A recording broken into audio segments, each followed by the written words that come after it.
जिला मुख्य चिकित्सालय डाक्तर मानक पक्षरु ममितांकु न्याय देबा पाई विरोध प्रदर्शन।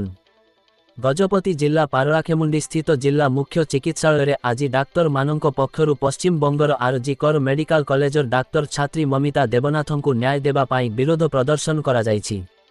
उक्त कॉलेजर डाक्तर छात्री ममितांकु गण दुष्कर्म करी हत्या करिबा एवं तथ्य लुचाइबा आदि विषयकु नै जिला मुख्य चिकित्सालय डाक्तर माने विरोध प्रदर्शन करथिले। एही अवसर में DMO doctor Pramod Panda, doctor Shantanu Padhi, doctor R Ravi, doctor Ramalakshmi सह अन्य डाक्तर माने उपस्थित थिले। अन्यपटे जिलार प्राय बेसरकारी चिकित्सालय गुड़िक बंद करने सह डाक्तर छात्री ममिता अंकु न्याय देबा पाई निजर विरोध प्रकट करिसंती। एक्चुअली जो घटनाटे कोलकाता मेडिकल कॉलेज रे हेछि, आरजी मेडिकल कॉलेज रे जो गोटे inter PG second year PG student जमती मर्डर रेप करके मर्डर कराई से प्रोटेस्ट करके आज आम मैंने आईएमए तरफ सब क्लिनिकल एस्टाब्लिशमेंट सब आज बंद करूँ।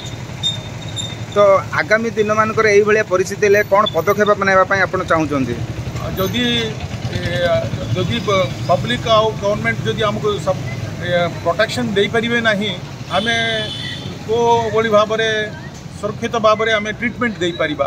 आम जदि आमको जदि इनके थ्रेट अच्छे सब जदि रम शांति पेसेंट मानक ट्रिटमेंट करि परिबा नै, ट्रिटमेंट रे प्रॉब्लम आसीजिव अवेलेबिलिटी भी कमी जीव। आम रिस्क नापा कौन माने किसी हेले भी रिस्क नापा आम इच्छा करूँ ना, परवर्ती समय भी से हम।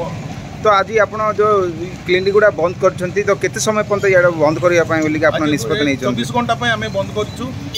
जदि प्रशासन विषय किसी चिंता करेंगे कि पदक्षेप ने भल हम आम प्रोफेशन संपूर्ण निंदा करुँ। अमान्य कांड जन डाक्तर विरुद्ध हवा कथा नु। आम चिकित्सा करुँ, चिकित्सा क्षेत्र में अच्छे किंतु आम या दृढ़ निंदा करुँ। एमर इमरजेंसी सर्विस किंतु आमर इमरजेंसी सर्विस सब चालू रहा, डाक्तखाना चालू रहा, किसी असुविधा नहीं। आम किंतु यार प्रोटेस्ट करूँ।